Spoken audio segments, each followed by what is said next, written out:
guys, so today is gonna be kind of interesting. If you've been going to estate sales or thrift shops or antique stores long enough, it's just inevitable that at some point you're gonna see something that gives you the creeps. So today, I am gonna be sharing with you guys some of the more creepy things that I've found and maybe even bought by accident.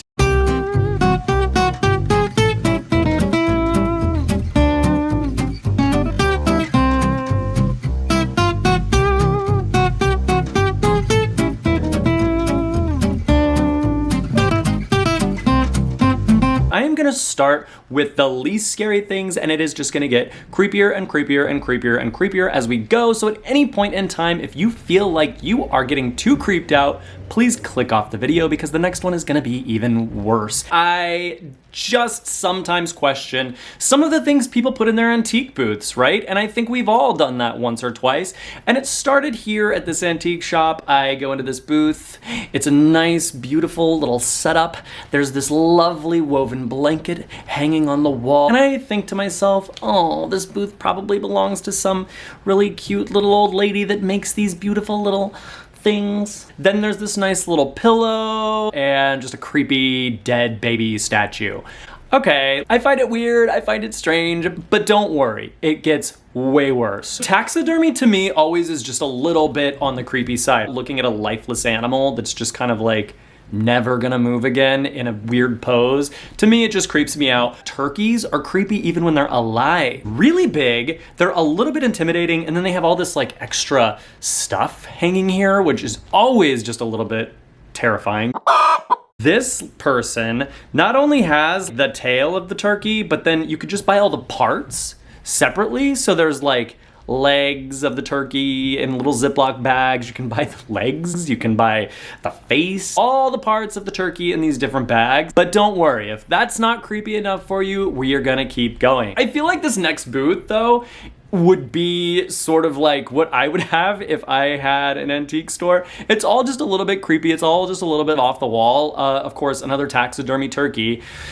Why not? They also have just a table full of prosthetic eyeballs, which I kind of love, but I was also a little disappointed to find that they're not that valuable. Like you can buy a prosthetic eyeball for like 20 bucks online. It's really not that big of a thing. They also had prosthetic legs, and that would definitely be something I would have if I had an antique booth because I love prosthetic legs.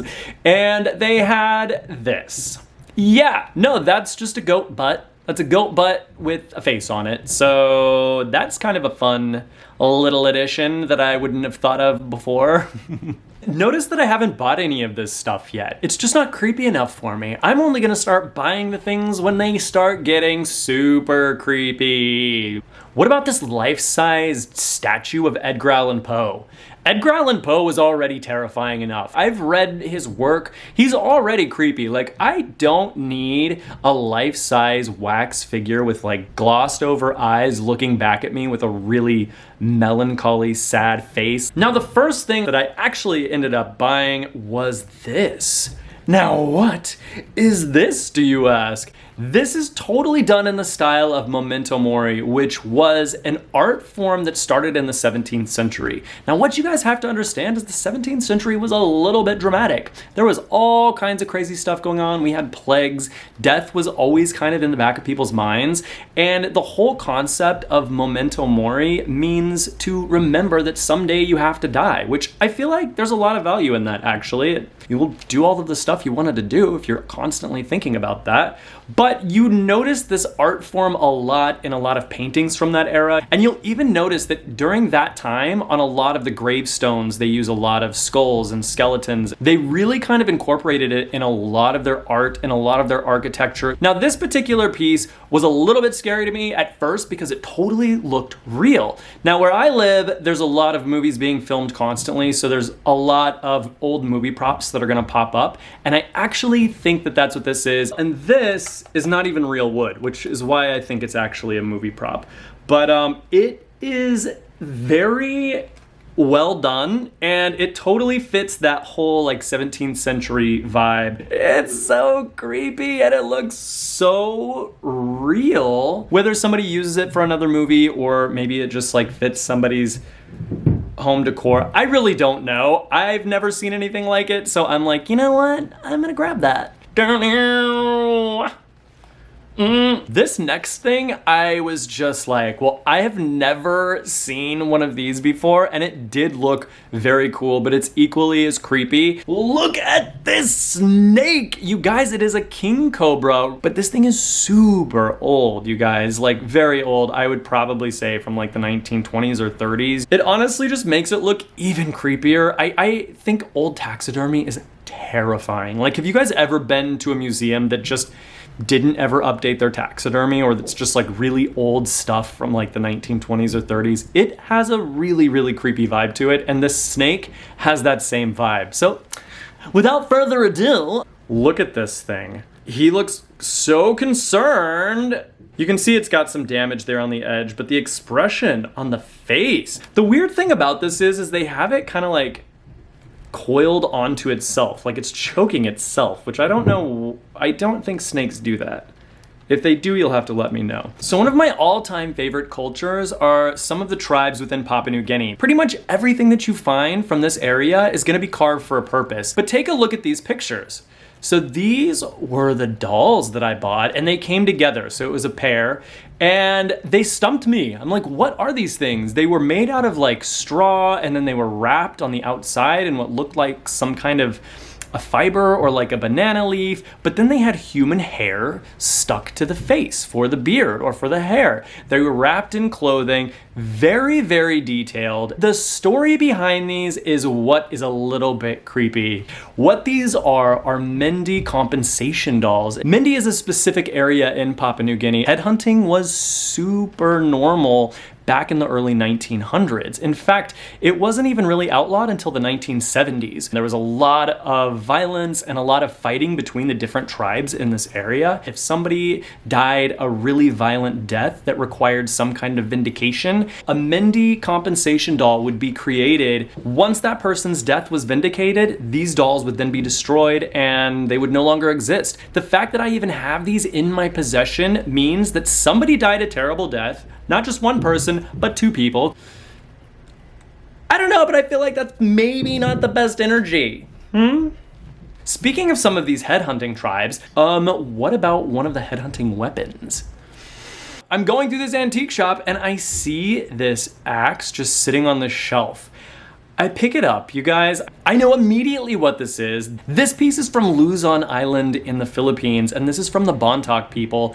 You guys, this is insane because you just never really find these things just laying around. The Bontoc people were famous for headhunting in the early 1900s, and a lot of their old weapons are still around because they were incredibly well made. You guys, insane. This thing has been sharpened and resharpened and resharpened and resharpened time and time, and there's like staining on this. Like I would be concerned to know exactly what this was involved in. To find one of these is just a little bit creepy. So the next thing I'm gonna show you guys, I did not end up getting, but this thing creeped me out to another like this. I would like this. Just kidding, I'm not gonna lick it. Somebody has this old coffin. Check this out. So my whole thing is I'm like, okay, is this a prop? Is this some kind of like, was this used in a play? So the best way to tell if something like this is actually used or if something like this is a prop is to just go and open it up. For whatever reason, it wasn't open, which I found very peculiar. Like, obviously there's not gonna be a dead body in there, but if I see like silk lining that's discolored or like, then you know it was probably used, right? So I open it up. Sure enough, there is all kinds of just like silk with brown and like bam, close that. I'm done. I cannot, like, that made me so uncomfortable. If I would have smelled anything, I would have lost it. Like, I would have had to have gone home and just found a corner and cried in that corner before I could have went on with my day. What would have been super creepy would be finding a body part in there, right? Right? Why would that ever happen? Why would anybody find a body part somewhere? So I'm going through this estate sale and they have all this incredible like wood carvings, really cool tribal stuff, and I'm like, oh, look at this. This is nice. And I pick it up and I'm like, talking to the lady at the sale, and she's like, oh yeah, it's just a little shell. You can like use it as a little bowl and you can put some cereal in it. And we're joking about like what you can eat out of it. And we're just laughing and having a glorious time. Do you know what this is? Just off the top of your head, tell me what you think this is. Oh no, it's literally the top of someone's head. Yeah, no, I'm holding the top of somebody's head in my hand, pretending to eat cereal out of it. We just took this to another level, people. So you may be asking, where is this now? It's here! I do think it's super creepy, but let me just explain the history behind this because it's actually kind of cool. So in Tibet, a lot of people do what's called a sky burial, where basically you will put a body out in a field and let the birds eat the body buried in the sky burial, right? But then there's obviously gonna be parts left behind. And so there are certain pieces that they'll keep and they'll use for ritualistic purposes. One of those pieces is the skull. So this actually would have had an entire skull under it at one point.